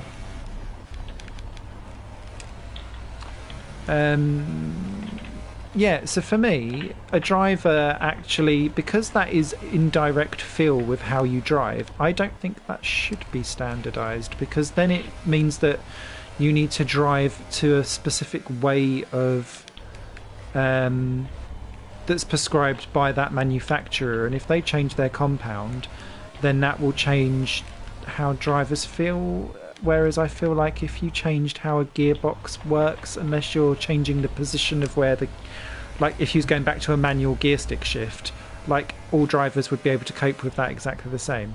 But that's just me as an outsider looking in. No, I completely agree. Beetlejuice says spec parts have no place in Formula One, and that's always kind of been my attitude. But I've become flexible to it on certain things now, just to keep costs down, like particularly gearboxes. And I think spec tyres has worked out okay. I mean, that's cut costs pretty significantly. He also says, you know what, if people just want driver versus driver, put them in carts and have done with it. That's something I've definitely said in the past. Like, there is enough spec racing series out there that F1 needs to maintain. Oh, Vettel's out. Oh, I wonder if he hits the Rockin. That's me up to 4th. Alonso onto the podium. Wow.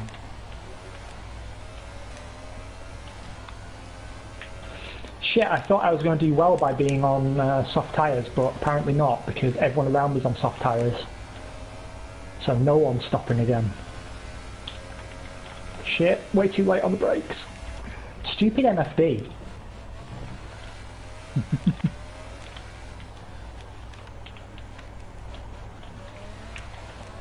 Fortunately, I put my brake size and brake pressure up massively because I know I'd taken so much downforce off, so actually I managed to get around the corner. Nice.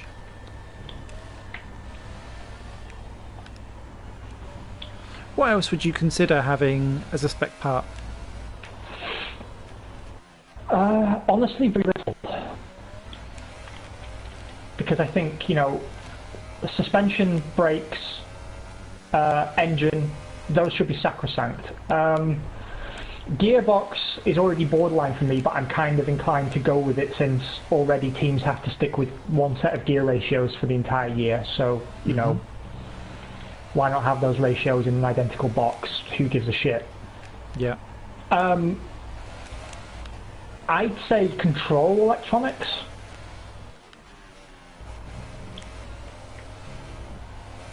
I wouldn't necessarily be against that. Because it just strikes me as another restriction that the engine manufacturers have to work around. The car in front is 25.6 seconds. So, you know, that wouldn't bother me at all. Control tyres I'm fine with.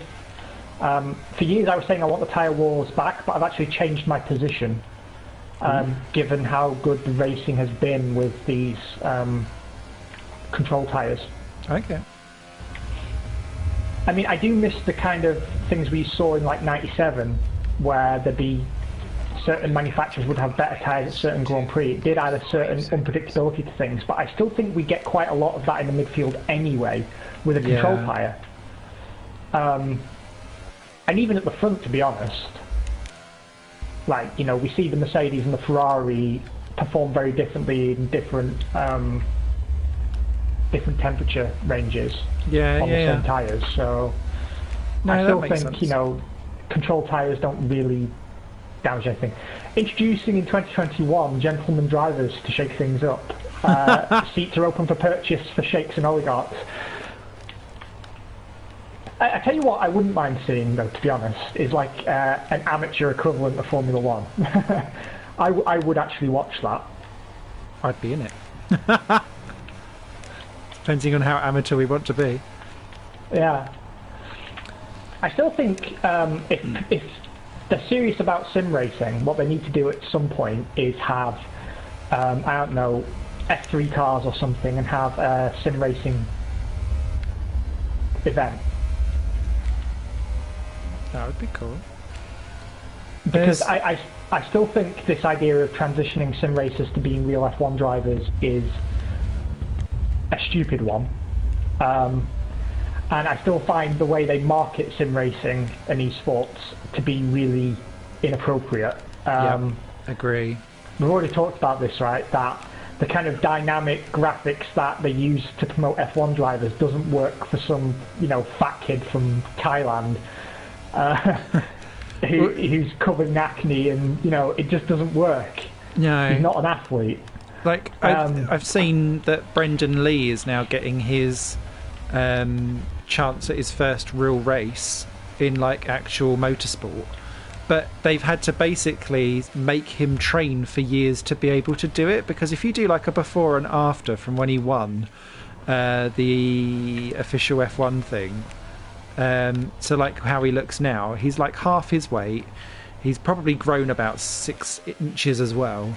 Has clearly had like some marketing and PR like boot camp, because he doesn't look like he's about to, I don't know, scream an emo rock song and then jump off the cliff.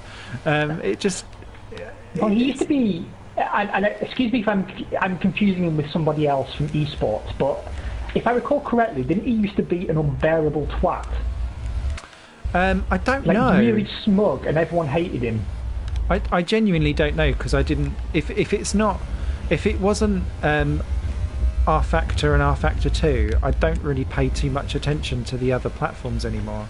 So I'm a bit ignorant to know, to be honest. But there was someone who was sort of successful in F1 esports, and it wasn't Rudy Van Buren. It was it was either Brendan Lee or somebody else, but they were unbearable, just super arrogant and rude to everyone on Twitter, and just a complete dickbag. And everyone hated them. And I think it's someone else. I think I'm mixing him up with somebody else. But if it was him, then clearly the PR boot camp has worked. But yeah, not great. In fact, this you've just jogged something into my memory. So on Reddit, the place where all good things happen, there was an amazing thread. There is a sim racer who charges $45 per hour to teach you how to be better at sim racing. And someone... Oh my god. I know. I don't really know the guy, but apparently he's not actually even in like the top echelons of iRacing, but it's iRacing that he was coaching around on. And someone videoed the session, and he was saying things like, remember to turn, remember to brake, remember to go and then he was like, I'm going to take you round a lap, and then immediately he goes wide at turn 1, and he goes, but you can see what I was trying to do there. And the guy was like, not really. And it's like 4 minutes of pure and utter cringe. It was beautiful. But this guy is charging $45 an hour for it, and everyone was like, this is absolutely insane that he is able to get away with like that level of shockingly poor service. And then I actually think esports will be a bubble that bursts fairly quickly, and will come back in a much healthier form eventually. I think these kind of mistakes have to be made. There's a lot of hype right now because F1 in particular getting involved in it officially, and WEC now as well. That draws in a lot of credibility, and it makes a lot of people want to take part. And F1 still to this day makes it seem like you boy on the street, can get in, and that's simply not true. You have to be the basement dwellingest of basement dwellers to be fast enough. I mean, like, you and I have been doing this podcast for 9 years. Mm-hmm. I've been playing F1 games for a very, very long time, so I'm going to be better than average. I think I'm in like the top 9% on this game, and I am seconds a lap off even the slowest person to get through any of the heats. Like, it's just unrealistic to believe that some random person can just go up and do it. So I don't want to make it sound like I have no respect for sim drivers, because I do. I just think they have to be treated as sim drivers and not suddenly be gods. Yeah, and it's because of the lack of the danger factor. Yes, there's a and this is why I think esports gets this specifically wrong with this type of sport, is that there is no danger factor because you're sitting behind a computer screen. So therefore, when you're going, wow, what a move, and like having them walk out and they're all being like manly macho, and it's like they're trying to capture the Dota crowd while saying that someone is like massively like dramatic, and it just no, it rubs me up the wrong way. Because well, what annoys me, I mean, Force India is particularly guilty of this. Sorry, Racing Point. Yeah. Is they'll do the warm-up videos on social media to a Grand Prix, and then they'll say, our esports driver takes you around the lap. Like, he'll talk you through the lap. And he's like, he doesn't fucking know how to drive the lap. Yeah. He doesn't know how to drive the lap. He knows how to drive the lap on a certain game, Yeah. whichever simulation we're using at the moment. Yeah. But driving that track on our factory is different to driving it on an official F1 game. It's again different to driving it on Assetto Corsa. Absolutely. And ultimately, and crucially, it's nothing like driving it in a real F1 car. So why not get fucking Sergio Perez, who knows what he's doing, to show us? Absolutely. Here, fucking here. And that's the other thing, is that we are testing it out versus a game, and I refuse to play Game Wars, but if Singapore came out and I was the fastest on F1 Race Stars, does that make me less of a sim racing driver because I'm the best in the world at that game versus this game? It's just I'm better at that specific quote unquote formula. If we're gonna play that game, so yeah, grr. It really sorry, it's a pet hate of mine. It really gets on my tits. I think they just have to. I've been Temper saying this for the years. enthusiasm. Like the people who are good at sim racing, genuinely good, like they are impressive enough to watch. I can watch sim racing. It has to be presented in a way that doesn't insult my intelligence. Yeah. And doesn't come off faintly ridiculous. And they have to stop pouring ridiculous amounts of money into it because they're not going to make it back. No, I agree. Like Dota, they make it back, but you're not going to, because motorsport games are niche anyway. You know, 99% of people I know, right, would say that F1 itself is boring. It's just driving in circles, is how it's often described to me, right? Mm-hmm. Now, of the people I know, maybe 20% are gamers, because, you know, I'm an adult in my 30s now. People who used to game have given up because, you know, they've got kids and stuff. Of those, let's say, you know, 15 to 20%, the people who like racing games is probably, you know, down to 5%. And of those, people who like racing games enough to watch them, it's probably less than 1%. Yeah. You know, it's probably just going to be me. And I think, you know, I know that's anecdotal evidence or whatever, but I think you can expand that model out to most F1 fans. Mm-hmm. Like, I expect most F1 fans, and maybe you can corroborate this. I mean, I don't know, you have a lot of motorsport friends though, don't you? Whereas I don't, but I do. Is it generally your experience that people think F1 is boring, and certainly F1 games are boring? And also that F1 games are simcade, so therefore what deemed as lesser of a bar of entry than iRacing or Assetto Corsa or even Project Cars to some extent as well, just depending on who you talk to. And like, you can see it up and down the F1 social medias, the amount of people who are in the comments when an esports thing comes out and they go, I wish you'd have separate channels for this because I have zero interest. And like people going, blocking this, I'm not interested. Because it's being marketed. F1 fans, by and large, do not give a shit about F1 esports. No. And I'm among them.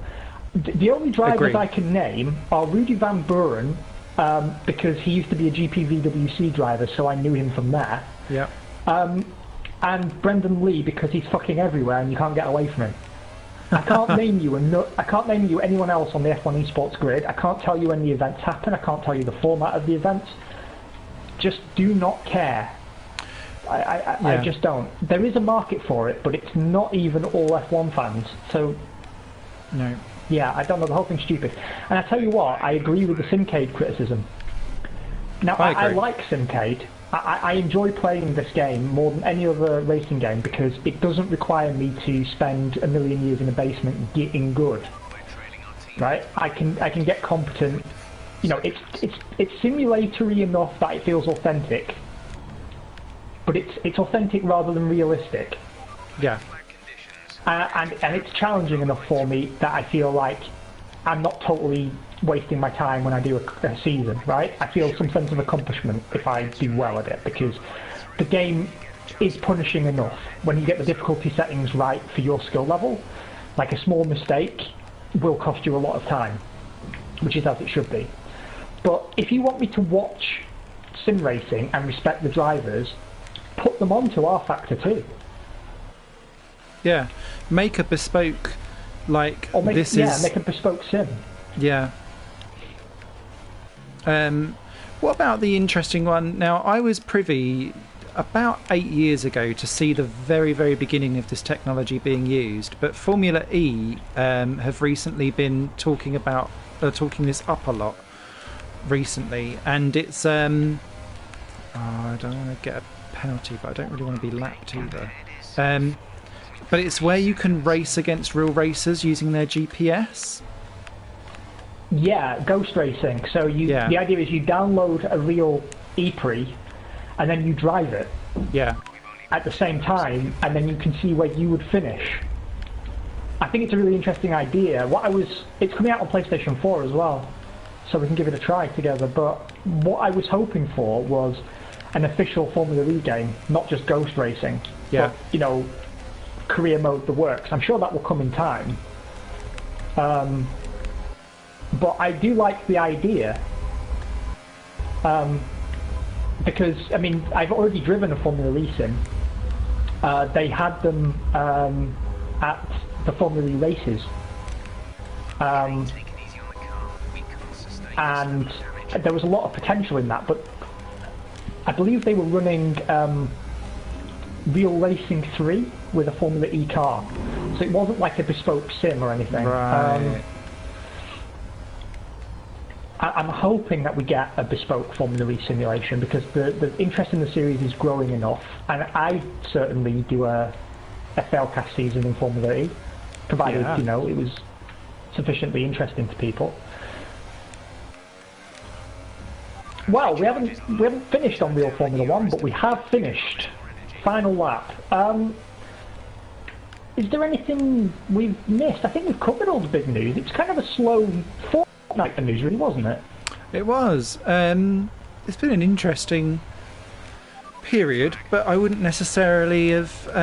It's just been a weird couple of weeks. I think this is where, because everyone's burrowed away to then go and get prepared for the quote-unquote European season, and that's probably why it's been maybe a bit of a slow news, because everyone's too busy trying to sort their cars out. I'm just going to let Hamilton go. Let's just be lapped. You got any predictions for Spain? I think we will see Red Bull at its finest, and I would say it will be Ferrari's first win. Yeah, I'm going to go further than that. Oh. Here's my prediction. Back-to-back wins, Spain and Monaco for Leclerc. That's my genuine prediction. Beetlejuice has gone the other way. Another Merc 1-2 in Spain. Ferrari realised that they lost this year and focus on 2019 after the Spanish Grand Prix. I think it's been 2020. But yeah, I could also see that happening. To be fair, I really could. Oh shit! I'm out of fuel. No! I wondered why you was going slowly. It's alright, you've got plenty of time over K-Mags. I was more than 3 seconds ahead of Magnussen, and now I'm going to lose it.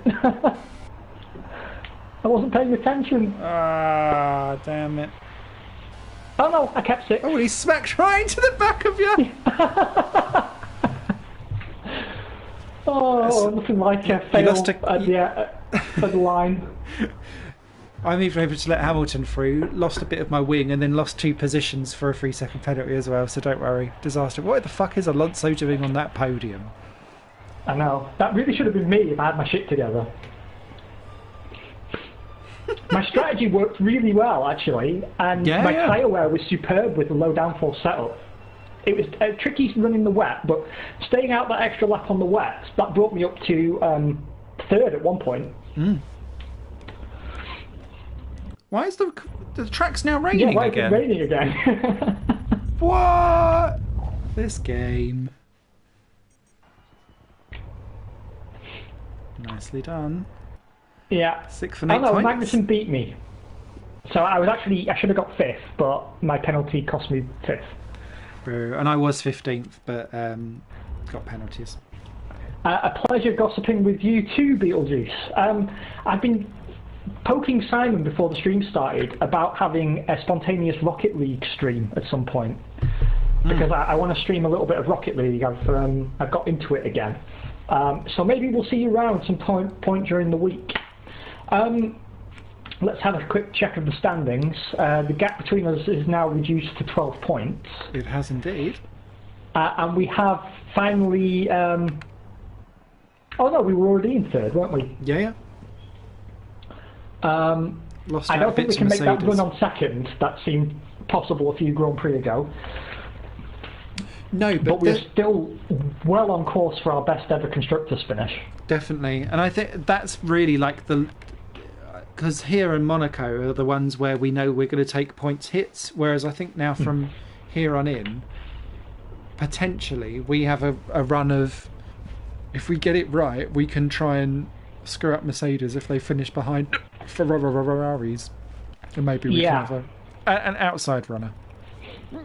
Yeah, I mean, we both have to score well, but Yeah. I know we're both quite good in Brazil, and we tend to do quite well in Abu Dhabi, as I recall. Yeah.